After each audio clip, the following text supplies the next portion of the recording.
You're tuned in to RBLR, the home of Tampa Bay's Reveler Sports. 4 seconds left. In front. Happy moment. The Tampa Bay Lightning have won the first Stanley Cup. And the Tampa Bay Lightning have won the Stanley Cup. Lightning strikes twice. The Tampa Bay Lightning win their second straight Stanley Cup.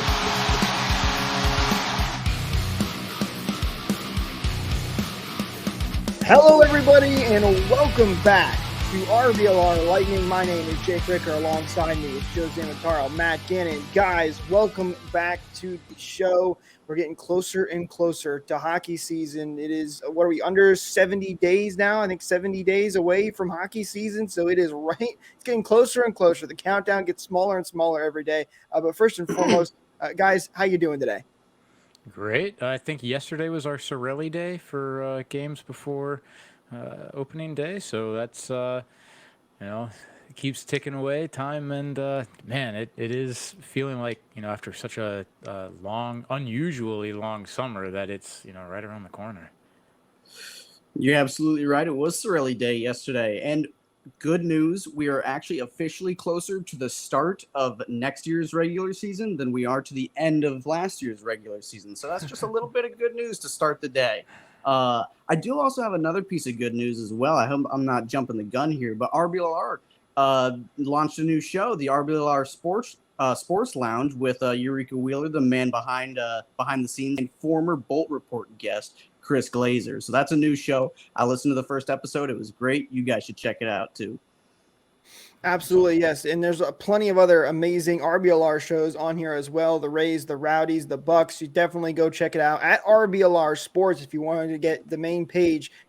Different podcasts that we have, highly recommended. And don't forget to like and subscribe right here for RBLR Lightning so you don't miss out on our future episodes, or you can go back and check out any of the old episodes that we did as well. If you're sitting there thinking, well, we still got 70 more days until Lightning hockey, great way to pass the time. Jump in and check out those episodes. But today we are looking at about the lost, well, not the lost and forgotten, but the ones that got away, I think is the best way to put it. Some of the Lightning players that were with the team either for a couple of years or even for a little while and had some good seasons, but unfortunately their main parts of the career really took off when they were not with the Lightning. We're going to be taking a look at those players and what led to them leaving and maybe what would have happened if they would have stayed with the Bolts. It's a fun little thing to look at. And the first guy we're starting off with is Jonathan Marchessault. I mean, how can you not start here when it comes to the ones that got away? Obviously, everybody knows Marchessault only with the Lightning for about a year and a half. He didn't play that much. And he had some good seasons he had a good season, I should say, with the Lightning and made quite an impact early in the 2015 to 2016 season. And then he signed with Florida and he was, better and better. And then he really took off once he got to the Vegas Golden Knights and now a Stanley Cup champion as well. But Marchessault, a player that I know a lot of Bolts fans say they wish the Lightning would have kept him. I mean, it's hard to argue with the stats, right? But the other thing that, when you look at it on the surface, it's pretty obvious. That's a guy that has produced and produced and produced since he's left the Lightning. But there's a lot to consider when you have somebody that at the time is a prospect. He only had a total of 47 games played with the Bolts before he went away from the organization. So it's not like he spent a ton of time here. And, you got to consider that it's not like the Lightning drafted him either. Yeah, him being undrafted, it always does seem kind of surprising considering like the career he did have. Of course, there's, no shortage of great undrafted players. Marty St. Louis is the first one to come to mind, but Marchessault was definitely before my time, so I'm not sure. I never got a chance to watch him play for the Lightning, but seeing what he did, especially Vegas. I mean, he's a Conn Smythe winner now. Was he a good player while he was here? Again, never got the chance to watch him. Was it something like hard to let him go, even though he only did play, a quick cup of coffee with the Lightning? So I think early on, people saw the potential in him, right? Because even though he didn't start with the Lightning, he only played 2 games with the Blue Jackets before joining the Lightning. And then in 2014, he only played 2 games with us as well. And then 2015, 2016, 45 games played, 7 goals, 11 assists for 18 points. So it's nothing that, Just to goes. interject for just a moment, that he only played for 2 games, but he had an entry level contract. He had a 3-year contract with the Blue Jackets, so he's only in the NHL for actually 2 games before he joined the Lightning. Right. And then so in that season, he did start to play actual NHL time. I mean, 7 goals, 11 assists, 18 points in really what year is your first season? Because like I said, the 2 years before that, it was only 2 games in the NHL. You could see the potential there. And he was just a well-liked player. So, I mean, listen, nobody knew what he was ultimately going to become when he did leave, but he was definitely a player that you could see the potential in. And I mean, I'm kind of trying to go through these stats here just to see what other players were on the Lightning at the time, and that's really one of the bigger things when you're talking about a guy like this. The question isn't if you want him or not; it's where does he fit in. At the time, you had Kucherov, Stamkos, Palat, Killorn, Tyler Johnson, and Nemestikov, basically rounding out your top 6 spots. You also had Ryan Callahan on the team. He had to beat out. I mean, there's a bunch of other contracts that were extended, but J.T. Brown, Brian Boyle, the list kind of goes on and on with familiar names and faces. And because of that, he kind of found himself in no man's land, and the Lightning didn't have any salary cap remaining to really sign him. He had an entry, basically like wasn't a true entry level deal, but it was a league minimum deal. And then Florida signed him for 1.5. It's just something that there wasn't really room. And I mean, you could see that there was some skill in the kid, but I honestly didn't think he had that high of an upside. Looking back on it with 2020 vision, it's really not one that stings all that much. Of course, yeah, it kind of hurts, what could have been, but at the same time, if I ever get a chance to poke fun at the Panthers, they're the ones that paid to get rid of him, their leading goal scorer that year. So some Bolts fans upset that we weren't able to keep him, but it paid dividends for us, and it bit them right in the butt. Came full circle with them, being the Conn Smythe winner against them. So again, I can't agree more with you, Matt, because I mean, like, he got away from the Lightning, but really got away from the Panthers. And let's face it, with the Bolts, 2 cups, baby, 2 cups, and what do the Panthers have to show for it? That's an important thing to keep in mind, right?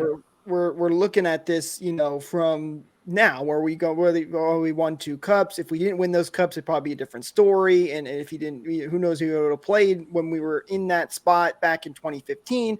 But I'm going to take a little bit of a different approach here against you guys. I do think it does kind of sting still a little bit because I felt, obviously again, in hindsight is 2020.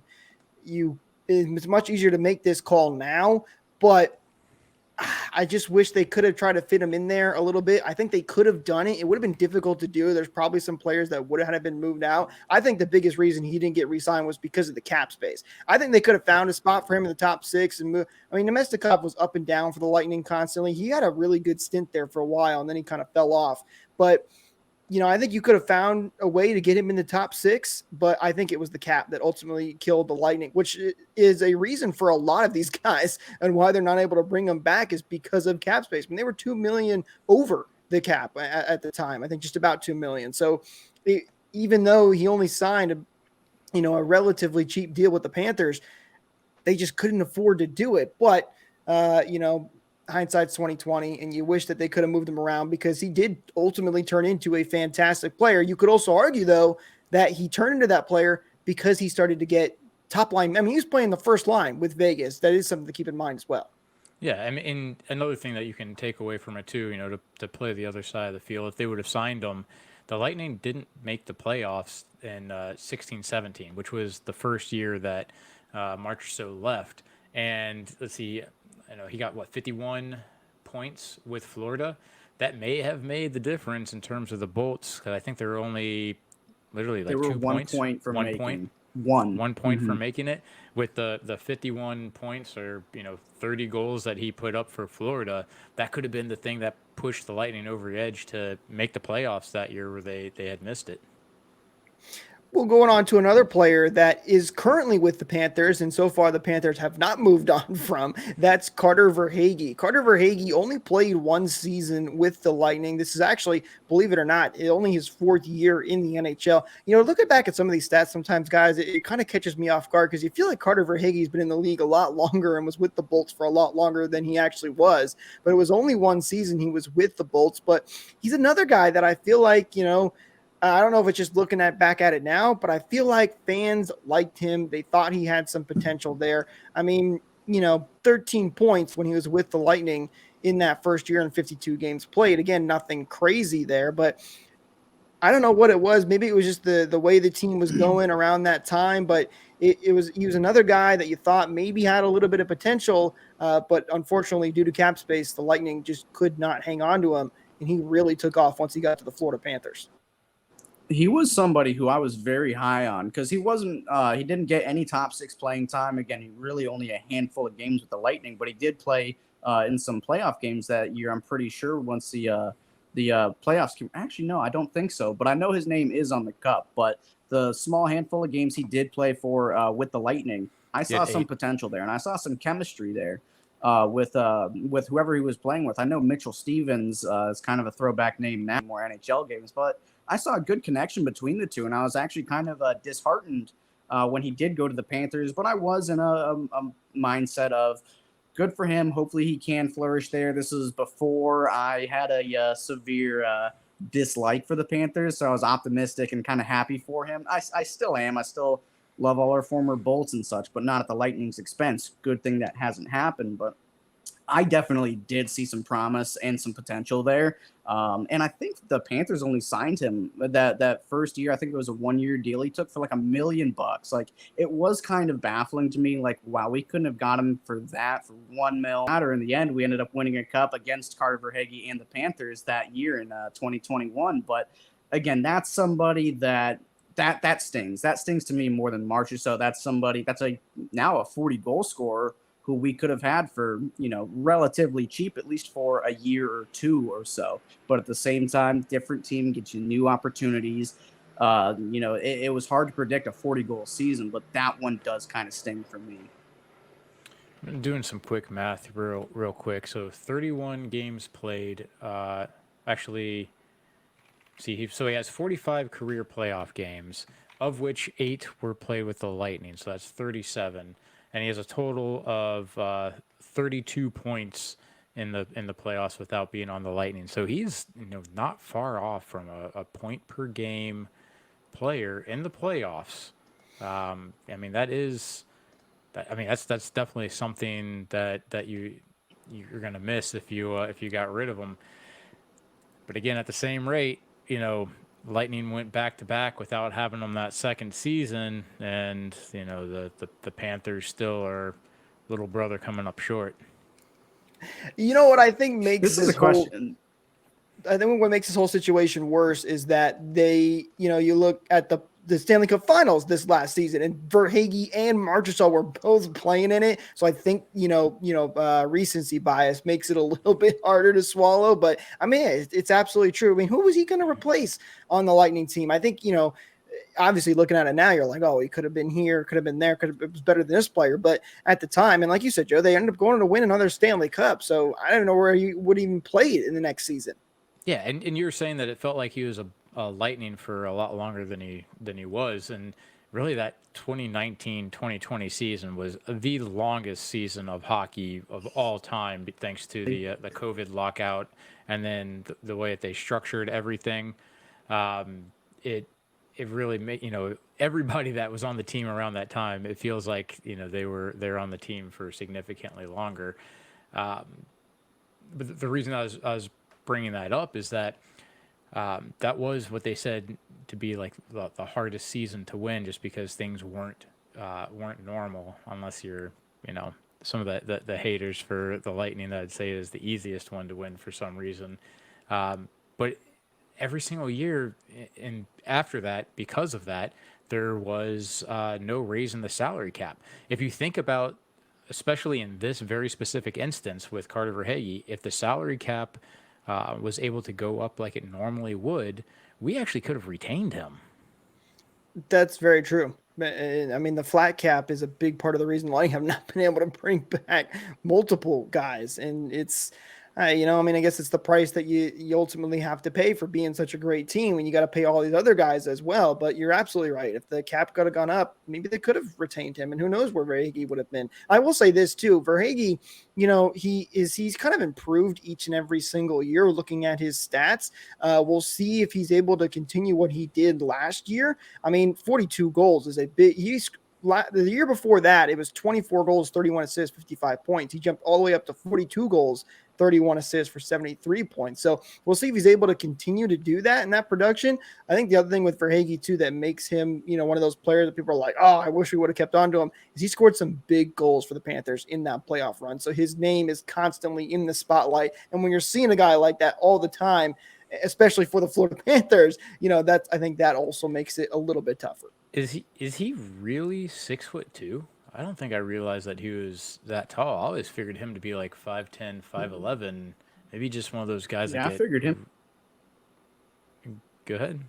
No, I just figured him as I always figured him as a real small player. I thought he was definitely under that 6 foot threshold. 6'2", that's gotta be maybe on skates. Maybe, yeah, I love the Marty St. Louis stat.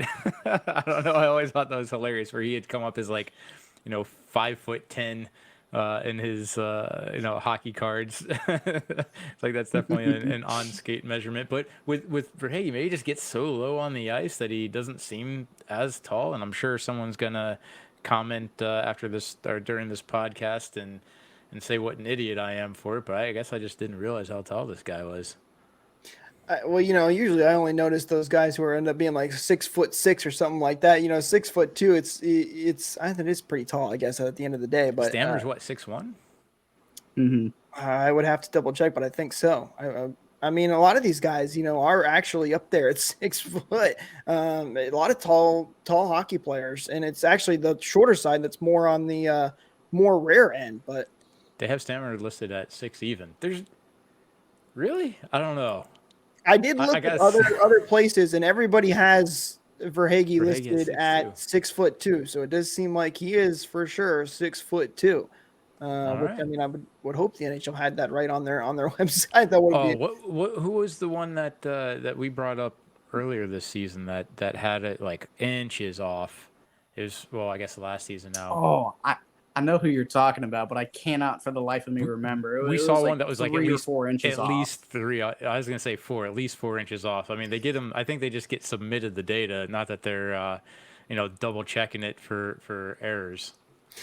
Well, and I know we are going off on a crazy tangent here, but a lot of these, a lot of the stats you'll get, like height and weight, is taken at the rookie combine and then never updated. Like players are still growing and changing and fluctuating. I know you're not gonna, gain 3 or 4 inches for when you're 18 to 25, but still, a lot of these stats are very outdated.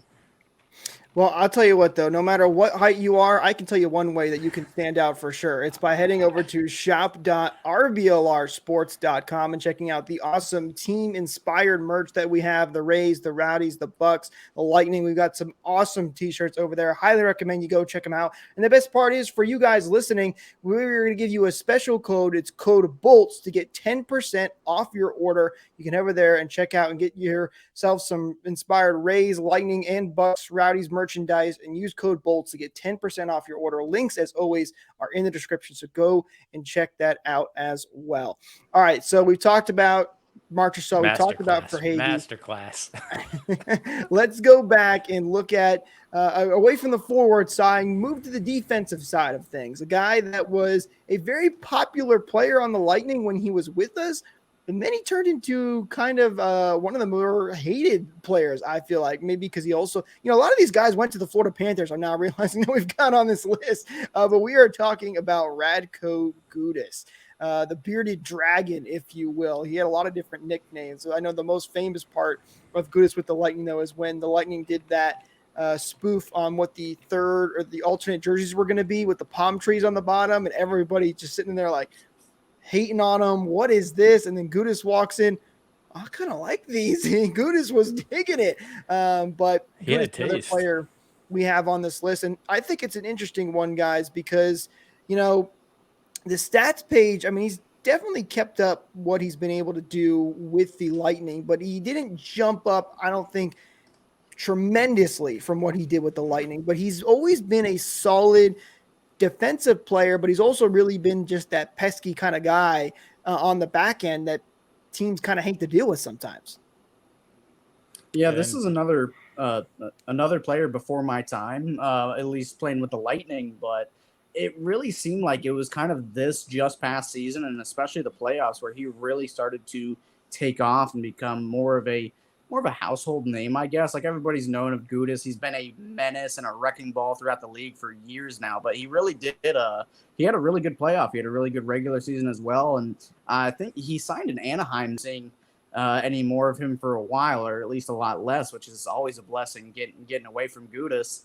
But again, somebody who, you know, I wasn't around for, at least his tenure with the Bolts, but I always, you know, admired him, even though he was a menace off the ice. He was somebody who I kind of wish we could have back, you know. But again, still carved out a, you know, pretty decent career for him.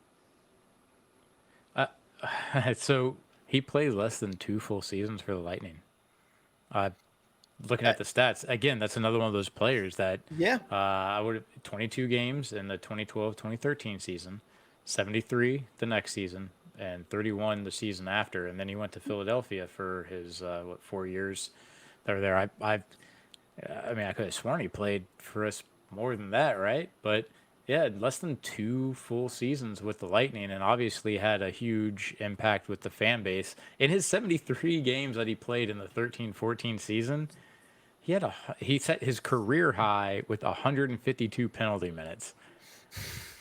I mean, he was Gudis was a menace out there on the ice. Not afraid of taking a penalty. That's absolutely for sure.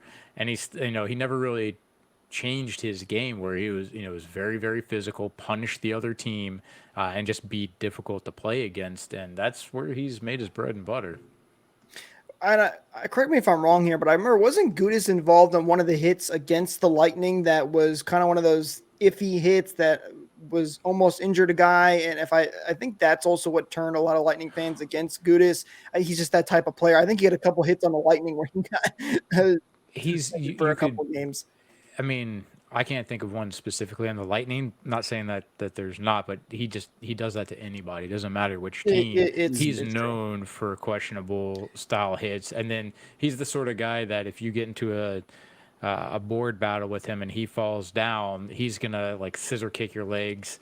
He's gonna do the little extracurriculars like, oh, I didn't mean to get my elbow up, and again, just make life miserable for you. You want to talk about making life miserable? There's a picture of him when he was, I don't remember if he scored the last goal against Toronto. I think he was just coming on the back end. And he, right in front of, I forget who the Toronto goaltender was. Joseph Woll.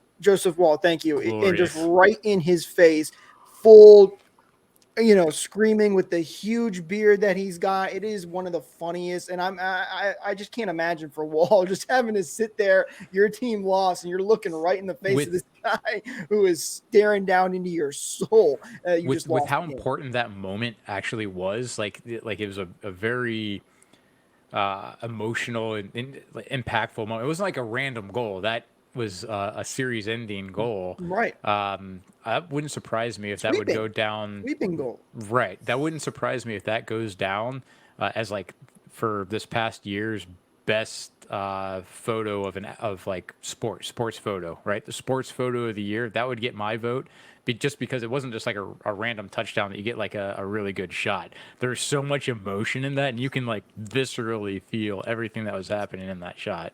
If I was a Panthers fan, that's going on the Mount Rushmore of photos for the Panthers. I don't know what other photos that they have out there, but that's up there for sure. I mean, if you're a Toronto fan, that's on your dartboard, right? Oh yeah, absolutely. That's for sure. I mean, that's the last goal, and you technically still haven't won a game in the second round. So two very for different fan bases there, but you know, Gudis, I just, it is funny you bring it up, Joe, that he only played the 2 full seasons. It really does feel like he was with the Lightning. Maybe because it was technically 3 years, but he didn't play, a ton in year 1 and year 2, 22 games and 31 games. So maybe that has something to do with it there. That's why it feels a lot longer than it did.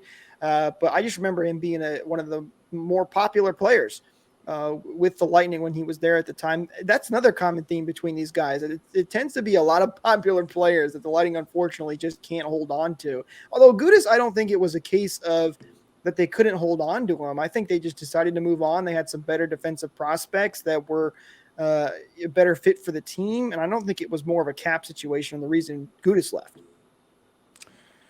Ooh, now we got to pick up the roster. So let's see. Do we want to go delve into it? You want to? Let's see, 14, 15 to look at it. Well, 14, 15, I mean, that is the Stanley Cup year when they went to and face off against the Blackhawks. I mean, that is right. a so prime... he was on that team that year. And then I'm trying to look at who the Lightning had in 15, 16 that were specifically. Oh, here I go. Let's see. On defense, instead we had, of course, Hedman. We also had Strawman, Schuster, Mr. Garrison, Braden Coburn, Carl, who actually was playing pretty decent for. Actually, that year wasn't his best year than the next one, but Nestorov. Oh, there's a name. That's a throwback name. Yeah. So I guess those are the ones that had the most games played. He still seems like someone that could have been. Yeah, you know what? I take it back. Maybe it does seem like he could have fit in that lineup. I have to pull up his kind of contract he signed right after he left with the Lightning, but we got someone more interesting next though. I really would love this change into the next guy rather than look up Gudis' contract, if that's all right. Well, let's do it, Joe. I know you're chomping at the bit to talk about this guy. So the next player that we have on our list is JT Miller, who, again, another guy that didn't spend a ton of time with the Lightning, but he came over in that massive trade for the Bolts with the New York Rangers. He was already a pretty established player, I would say, with New York, and then he kind of took things by storm with the Lightning. He had a great season, but then quickly got shipped out the other way, and things really took off for him in Vancouver, both on the stat sheet and off the ice as well, as there was a lot of drama, or I should say on the ice, really a lot of drama going on with JT Miller over there in Vancouver. Yeah, I mean, I was just gonna say for Tampa, he did pretty well for a Bolt. Considering he had 47 points. It was the 18-19 season, so he didn't make a cup team. Only played for, literally little more than a season. 19 games the year before, 75 games for 18-19, missing a couple. And he had a total of 47 points in that second season. You wouldn't have thought too much of getting rid of JT Miller. In fact, they did a sale right after he left. Gear was on discount, and I actually have a JT Miller shirt that I think I spent $5 on. It said a Lightning logo on front, it has a 10 and Miller on the back, but I didn't really think anything. Whatever, it's it's $5. I didn't think he would amount to much after he left the Lightning. How good does that trade look? The trade bringing him to the Lightning, in hindsight, I mean, it was definitely like the trade deadline deal of that year. I think it was the 17-18 season. But in hindsight, that trade looks great. Like, New York got essentially nothing out of that trade. And we got, 4 or 5 great years out of Ryan McDonough. And then we ended up trading Miller for a first-round pick from Vancouver. Use that to get a Blake. I really do love that trade when it comes around full circle. Of course, seeing what Miller did blossom into in Vancouver, I think he had back-to-back close to 100-point seasons. I'll say 90-point seasons in Vancouver. But he definitely has become a lightning rod for discussion. Of course, he's playing in a very, very popular Canadian market that analyzes and bullies their players, essentially. But he has definitely become, drawn the ire of Vancouver fans a lot, whether it be with his comments or his defensive play. He's still a very good, capable offensive force, but it seems like a lot of the league now have turned their back on him and kind of labeled him as a locker room cancer. And I know I've asked this before on the show, but I never got any of that. I never picked up on any of that while he was here in Tampa. Never saw that one bit. So I don't know if I really have a question to go along with it, but I mean, did you guys see any of that here? No. And also, yeah, I was gonna say the culture in Tampa shifted pretty heavily. Basically, after I'd say it's really kind of like after Ryan Malone left, the culture shifted to a completely different, results driven locker room, and when you have somebody that can both a coach and upper management that can control a personality, sometimes their character flaws don't come up to the surface until you put them in a scenario where, let me back off because I think that's a little too harsh. Maybe not a character flaw, but maybe he's put in a scenario where the worst of him was basically shown outwardly to the media. And we had a couple of podcasts where we were talking quite heavily about the show that was going on in Vancouver, and how he was playing a very prominent part of a divided locker room.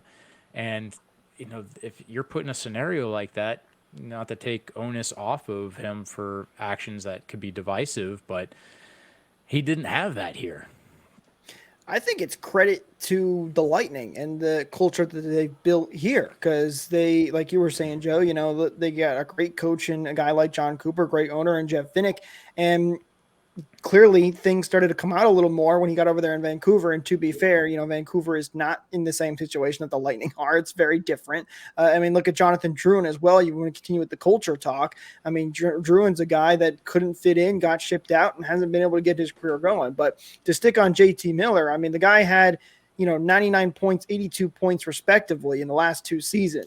I don't care how much of I do care, but even if you're a toxic player a little bit, if that's what's going on down there, that's amazing numbers. You're going to be one of the top players. And I think what makes this, tough for some Lightning fans that they moved on from. Yes, they only had 47 points with the Lightning, but I think it was that trade that you were mentioning earlier, Matt. So the Lightning got both Ryan McDonagh and JT Miller in exchange for Nemestikov, Brett Howden, a 2018 first-round pick, and a 2019 second-round pick. I'm not going to try to pronounce the names of the draft picks. I won't be able to.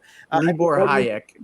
Yes, and then when the Lightning traded JT Miller to the Canucks, they got a player, a 2019 third-round pick, and a 2020 first-round pick. That third-round pick is Hugo Alnefelt, who is, a guy that we could potentially see this upcoming season.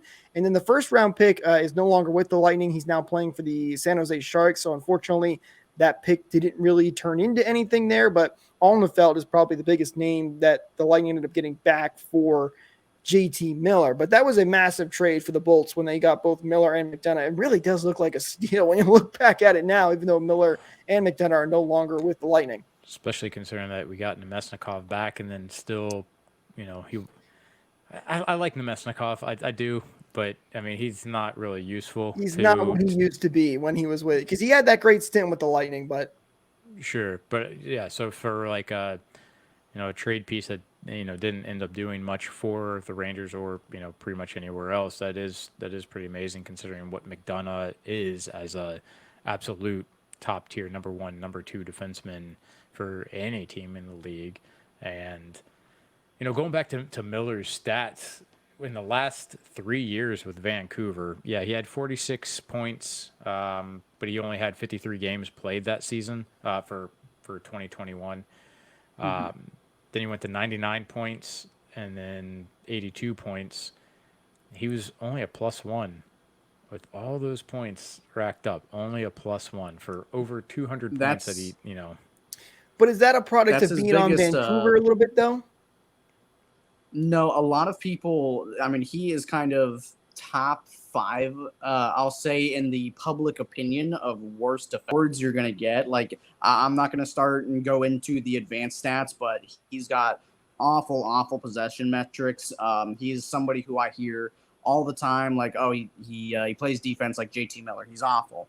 It's kind of gone away, and I think again, being in Vancouver, you've got a magnifying glass on you. You're one of the your top 3 Canadian market, at least in terms of eyes watching you. So things do definitely get blown out of proportion. But he is, I'm not necessarily surprised by the he's only a +1.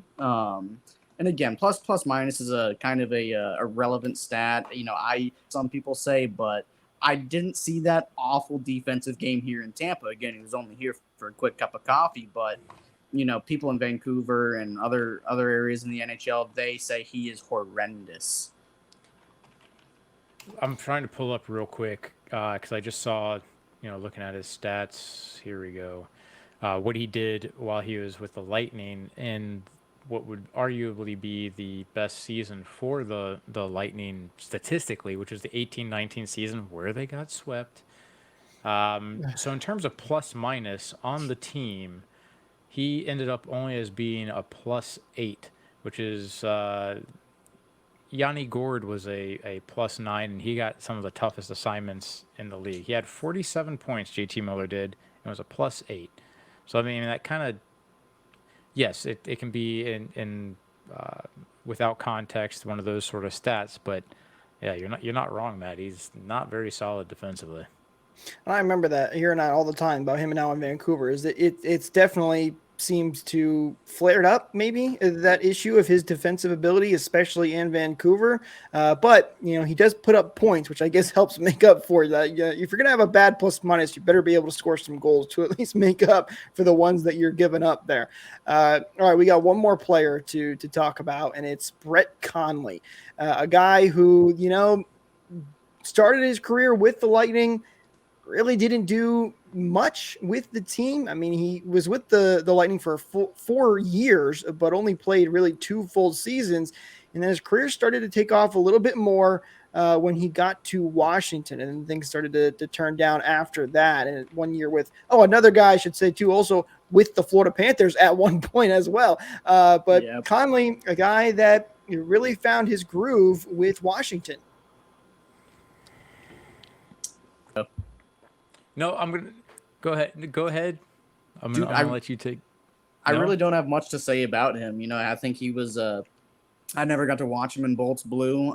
He was somebody who he was a name that I would hear. He was not a player that ever stuck out to me watching him on Washington and the Panthers. I think he had a season in Boston as well. Like, he was a guy that just kind of bounced around, never really seemed to have a consistent home. This is my point of view. And I always just saw him as a kind of not so special depth role player. And I didn't know that he had that, 10th over, that what he was, 10th overall? Or was he higher than that? I didn't know that he had that pedigree with him. And I was kind of shocked to realize I had no idea he was even drafted by Tampa, because that's how, this is going to sound very, very mean coming from a plug like me, but an irrelevant player. So I don't even think he's on a contract this year. I mean, he definitely was a name you heard less and less and less of. But you have a very strong opinion on him, Joe, and I'm very interested to hear. He was drafted 6th overall, by the way. All right. 6th. Jeff Skinner. Have you ever heard of this guy before? Jeff Skinner. No, once or twice. Cam Fowler, maybe. He's a good player. What about Vladimir Tarasenko? He's that guy. Pretty good. Evgeny Kuznetsov. Maybe you haven't heard of that one. That's a weird name, right? Charlie Coyle. I think he won a cup. Actually, Charlie Coyle is one that's probably the least known name out of all the ones that you just listed off. I mean, he's still actually better than Connolly. A very, very good player. He just, yeah. All those were picked after Connolly. All right. This is the only real criticism that I have of Steve Yzerman, was this specific pick. And it's because they kind of took a gamble, but there was a lot of players that were that I think should have qualified higher. Maybe the overall upside of Brett Connolly could have been maxing out better than some of these other guys. Like, who would have known that Tarasenko would be as amazing as he is comparatively? Let's see, we have total points for Tarasenko of 574. Brett Connolly is at 195. That's a pretty big difference, right? And they could have had him. Bo Bennett's on this list that went after him in this same draft class. I mean, there's so many players that are. I think that Yzerman, tried to reach when he didn't have to, and I'll never forget. After Brett Connolly got drafted, at Amalie Arena, there was like some sort of presser that fans could come to, and Connolly was being interviewed by, I want to say it was Paul Kennedy, and I said this to you guys, privately. I don't know how to pick a winner, but I definitely know a loser when I see one. And Brett Connolly had all the attributes of a guy that just wasn't going to be a winner. He really did not impress me, and I was disappointed over and over again with his level of play. Now, digging into his stats, he had one season where he had more than 20 goals with an amazing 22. He was the thing that frustrates me most is he has his name on the cup because of it. And I don't think he has any business having his name on the cup with being such a bum. And talk about guys that we missed out on. We missed out. This was supposed to be about players that we missed out of. I don't think we missed out on Brett Connolly. I think it's everybody else that I had listed that deserves to be part of this podcast instead. Wow, those are some strong feelings, Joe. I was looking for that quote you said. I don't know how to pick a winner, but I know a loser when I see one. Did you form that opinion like before he had even played a game with the Lightning? You just didn't like interviews or mannerisms, or did you kind of like catch on to that and realize this guy doesn't really have what it takes to be part of this team, or even the way you're talking, part of this league? I mean, I won't go that far. He's got 536 games played. Has 101 more goals in the NHL than I ever will.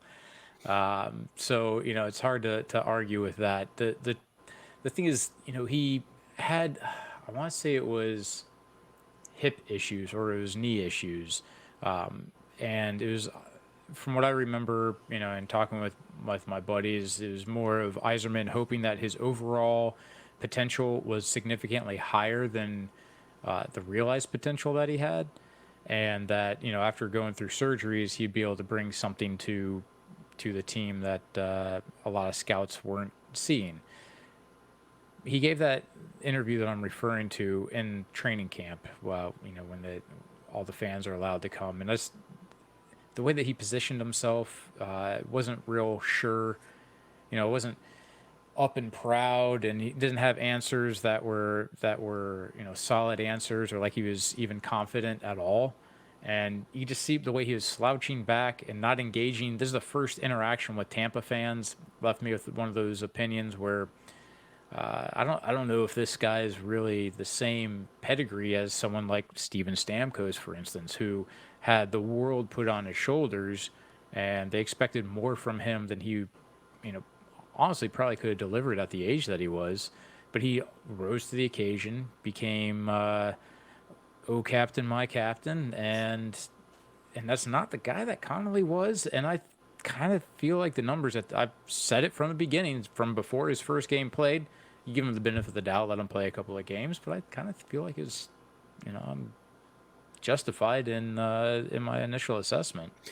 It might be one of those situations where he clearly needed a change of scenery to get him going, because he did start to play at least better. I mean, I know it wasn't, sixth overall pick numbers, but he did. And it's funny, you look at it, he, didn't go well with the Lightning. He didn't have a good year with Boston, only played 5 games. And then he had a good year with Boston. His prime of his career was with the Washington Capitals. He had one more good year with Florida, and then fell right back off again because he didn't play many games, but also wasn't just playing well in general. So he had that one set of years where he was playing really, or not, I won't say really well, but he was playing a lot better than he ever was early on in his career.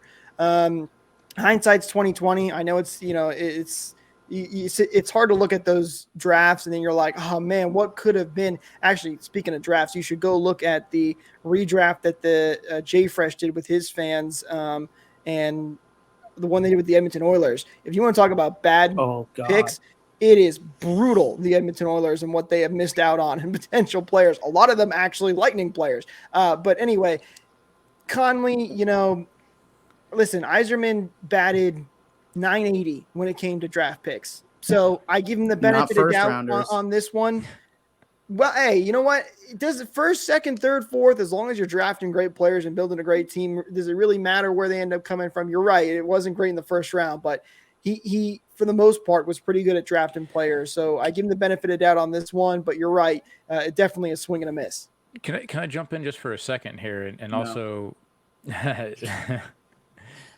also mention Dylan McRath. Oh, you actually know who I'm talking about. Mm-hmm. Brandon Gormley and Joey Hishin and Quentin Howden and Mark Vicentin. Those are all first-round picks that have played, less than a full season in the NHL, drafted in 2010. And, kind of goes to show you that, and I would almost lump Brett Connolly into this, you don't necessarily know what you're going to get no matter what round it is. It's still a giant gamble. So maybe draft picks aren't always worth as much as we hope they would be. Okay, well, yeah, when you pick out the couple of picks that don't work out, but there are a lot of picks that do work out very, very well. It's the ongoing argument here on RBLR. And I'll throw it to the fans as well. Let us know if there's any other players that we might have missed that you think could have been potential players that you wish the Lightning would have kept around, or what your thoughts on are all these players. Do you think Joe is crazy for hating on Brett Connolly so much? I'm with him because he won the cup with the Washington Capitals, and I can't stand that. I do want to mention this too quickly. I was looking up Brett Connolly here, and you'll find this funny, Joe. There's actually a Rookie of the Year award named after him, and I really don't know much about it or why it's out there, but you're gonna have to send me links. The Prince George Cougars gave out the Brett Connolly Rookie of the Year award last year. So Brett Connolly is very well liked in some play. I'm not sure if he might have played there is what I'm guessing is the reason for that, but he does have an award named after him. So, you can't blame Yzerman too much. This guy just clearly had some potential, but it did not work out in Tampa Bay whatsoever. Or really overall. I mean, he did have one good year with the 47 points. That's not a bad depth. He's on the cup. He's on the cup. Well, I think that's going to do it for us in today's episode. Thank you guys so much for tuning in and listening. Don't forget to like and subscribe and hit that share button. It really helps us out. We really do appreciate it. And make sure you stick around for future episodes. We've got a lot more Lightning content coming your way as we get closer and closer to hockey season. We'll talk to you guys in the next one. Go Bolts.